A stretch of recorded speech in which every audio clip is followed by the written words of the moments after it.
Hotel. पुराने वक्तों की बात है, किसी गांव में बिट्टू नामी एक लड़का अपनी बीवी रेशमा के साथ रहता था। ये लोग बहुत गरीब थे और मुश्किल से गुजारा किया करते थे। बिट्टू का एक भाई था जिसका नाम रॉकी था।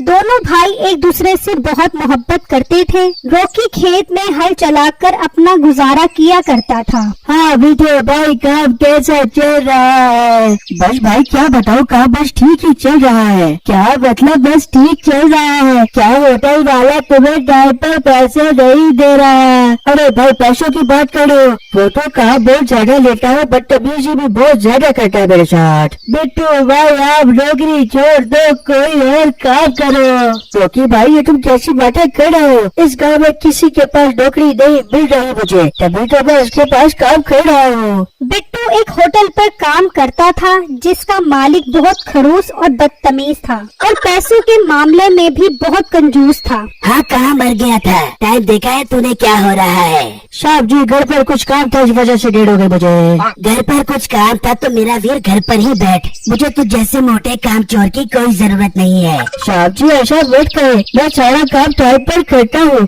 कभी कोई शिकायत नहीं मिली आपको मेरी तरफ से। बस बस अपने मुँह मियाँ बिट्टू बनने की कोई जरूरत नहीं है, आई बात समझ। मुझसे ये रोज रोज की चिक चिक बाजी बर्दाश्त नहीं होती। अपना मंजी बिस्तर उठा और यहाँ से निकल, शाबाश। साहब जी ऐसा मत करें, मैं आपके आगे हाथ छोड़ता हूँ, आज के बाद आपको कोई शिकायत नहीं मिलेगी। ठीक है ज्यादा रोनी शक्ल मत बना। आज के बाद अगर मुझे कोई शिकायत मिली तो मुझसे शिकायत न करी। वो अभी बात कर ही रहे होते हैं कि एक ग्राहक उसके होटल पर आता है। हाँ बेटे भाई क्या बना है आज खाने में? ओ तू मेरी शक्ल को क्या देख रहा है? चल बता ग्राहक को क्या पका है। जी मालिक अभी बताता हूँ। भाई आज खाने में गुलगुले भागड़े फूल फूलों की सब्जी बनी है। अरे वाह, गुलगुले भागड़े फूल फूलों की सब्जी। जरा एक प्लेट गुलगुलों की और मस्त रोटी लगा तो रात चेक करके। अच्छा भाई अभी लाकर देता हूँ आपको गुलगुले भागड़े फूल फूले की सब्जी। फिर बिट्टू उस ग्राहक को गुलगुले भागड़े फूल फूले की सब्जी की प्लेट दे देता है। अरे वाह बेटा भाई क्या बात है, मजा ही आ गया आपके गुलगुले भागड़े फूल फूलों की सब्जी खाकर। शाम में जब बिट्टू घर जाता है तो उसकी बीवी कहती है, अरे जी आप इतने परेशान क्यों लग रहे हैं, खैर तो है? अरे बेगम ना पूछो, सारा दिन काम कर करके थक जाता हूँ। होटल का मालिक जरा भी आराम नहीं लेने देता मुझे। आप कहें तो मैं आपका सर दबा दूं? तो बेगम तुम मेरा गला दबा दो ताकि इस मुसीबत से जान छूट जाए। थक गया हूँ मैं जिंदगी से। ये आप कैसी बातें कर रहे हैं? इंसान को हिम्मत से काम लेना चाहिए। आज मालिक मकान भी आया था किराया मांगने के लिए।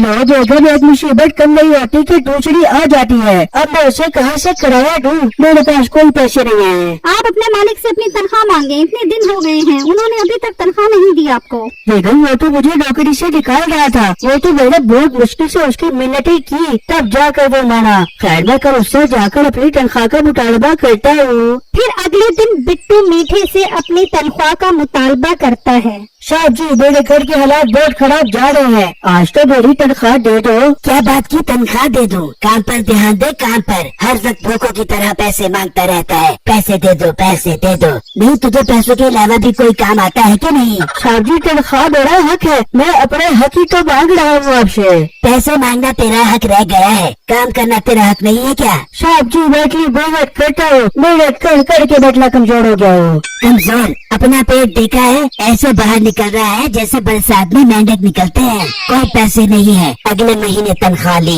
ये सुनकर बिट्टू परेशान हो जाता है और वहाँ मालिक मकान बिट्टू के घर आ जाता है। बाहर निकला मकान का किराया तो।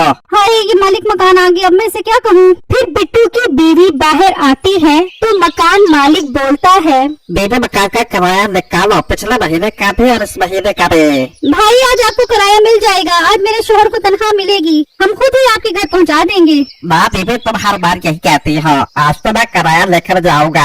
भाई मैं वादा करती हूँ आज आपके घर पे किराया पहुँचा देंगे। ठीक है, अगर आज किराया ना आया तो फिर मैं तुम्हारे घर का सारा सामान निकाल कर बाहर फेंक दूंगा। ये कहकर मकान मालिक वहाँ से चला जाता है और वहाँ मीठा होटल बंद करके जाने लगता है। साहब जी मुझे तनख्वाह दे दो वरना मालिक मकान हमें घर से निकाल देगा, मैं आपके आगे हाथ जोड़ता हूँ। तुझे कहा नहीं तनख्वाह अगले महीने मिलेगी, अभी काम में बहुत मंदी चल रही है। ये कहकर मीठा वहाँ से चला जाता है और जब बिट्टू घर आता है तो उसकी बीवी कहती है, जी आप ले आए किराया। नहीं बेगम, उसने तनख्वाह दे दी, वो कह रहा है अगले महीने को आकर लेना तनख्वाह।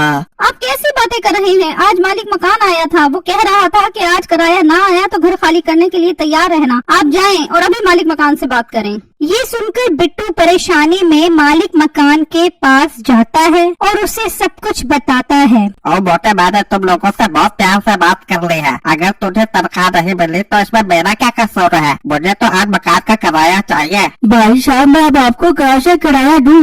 मेरे दोनों हाथ खाली है, कुछ नहीं है मेरे पास। मैं कुछ नहीं चाहता, तेरे पास आज रात का टाइम है। अगर मुझे सुबह पैसे ना मिले तो मैं तेरे घर गुंडे भेज दूंगा, वो खुद तेरे से आके घर खाली करवा ले, क्या फिर देख ली रहेगा बैठ कर तू। ये कहकर मालिक मकान अंदर चला जाता है। बिट्टू उदासी की हालत में वहाँ से निकल पड़ता है। कुछ आगे आने पर देखता है कि एक ट्यूबवेल चल रहा होता है। इस बड़ी जिंदगी से तो बेटर है कि मुझे बैठ जाना चाहिए। मैं इस ट्यूबवेल में डूब कर मर जाता हूँ। फिर बिट्टू जैसे ही ट्यूबवेल के पास जाता है तो उसमें से एक चुड़ैल निकलती है। इंसान, तू यहाँ मेरे ट्यूबवेल पर क्या कर रहा है? बिट्टू चुड़ैल को देखकर डर जाता है और कहता है, चुड़ैल बाजी, मैं तो इस ट्यूबवेल में डूब कर मरने आया हूँ। अच्छा हुआ जो आप आ गए। अब आप मुझे अपने ऑटो से बाहर दो। तू मेरे ट्यूबवेल में डूब कर मरेगा। मैं अपने भंग की फसलों को पानी लगा रही थी, तू मेरी सारी फसलें तबाह करेगा। चुड़ैल बाजी, मैं क्या करूँ? मेरे पास और कोई रास्ता नहीं है इसके अलावा। फिर बिट्टू चुड़ैल को सारी बातें बताता है। चुड़ैल उसकी सारी बातें सुनकर बहुत गमगीन हो जाती है। बस कर इंसान, मैं तेरी और गम भरी दास्तान नहीं सुन सकते। तुझे एक बत्तर बताती हूँ, तू जब चाहेगा जिन बन जाएगा। तू बड़ी भंग के पत्ते खा गया, भंग की दादा लाया के चितो दादी हो गई जी, तो तू फौरन जिन बन जाएगा। फिर सबसे अपना बदला ले। वाह चुड़ैल बाजी, आपका बहुत बहुत शुक्रिया जो आपने मुझे इतना अच्छा मेंटर बनाया है। फिर अगले दिन बिट्टू अपने घर के बाहर खड़ा होता है तो मालिक मकान दो गुंडों को साथ लेकर आता है। चलो घर खाली करो। दोस्तों, इसका सारा सामान निकाल कर बाहर फेंक दो।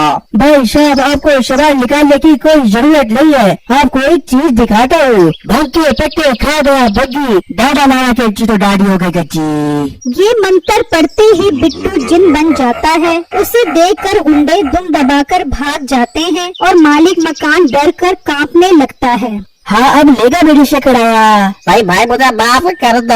आपको आज से किराया माफ है। आप जब तक चाहो घर में रहो भाई, मुझे तो माफ कर दो। देख लो। ये कहकर मालिक मकान वहाँ से भाग जाता है। फिर बिट्टू जल्दी से होटल पर आता है। ओ गैंडी, मैंने कहा था ना कि अब के बाद तू लेट आया तो होटल में तेरी कोई जगह नहीं। आज से तू फारिग है। मालिक, पड़ा मेरी तनख्वाह तो दो। कोई तनख्वाह नहीं है, दफा हो जाए यहाँ से मेरा वीर। तनख्वाह तो आपकी बड़ा अब्बू भी देगा। भंग के पत्ते खा गया भग्गी, दादा लाया करची तो दाढ़ी हो गई जी। बिट्टू को जिन बना देखकर मीठा डर जाता है और उसके होटल के ग्राहक भाग जाते हैं। बिट्टू भाई, ये आपको क्या हो गया है? मेरे पास अब जुड़े वाली ताकत आ गई है। मैं तुझे कच्चा चबा कर खा जाऊंगा। अरे बिट्टू, मेरे प्यारे भाई, मेरे जानू, मेरे दिल की धड़कन, आप ऐसा मत करें। मैं आज आपको सारी तनख्वाह दे देता हूँ। अब आया ना लाइन पर, लाटों के फूट बाटों से नहीं बांटते। बिट्टू भाई, आप घर जाकर आराम करें। मैं आपकी तनख्वाह हर महीने आपके घर पहुँचा दिया करूँगा और खाना भी रोज दिया करूँगा। फिर मीठा टाइम पर बिट्टू की तनख्वाह घर पहुंचाता है और रोज खाना भी, और बिट्टू मजे से अपनी जिंदगी गुजारने लगता है।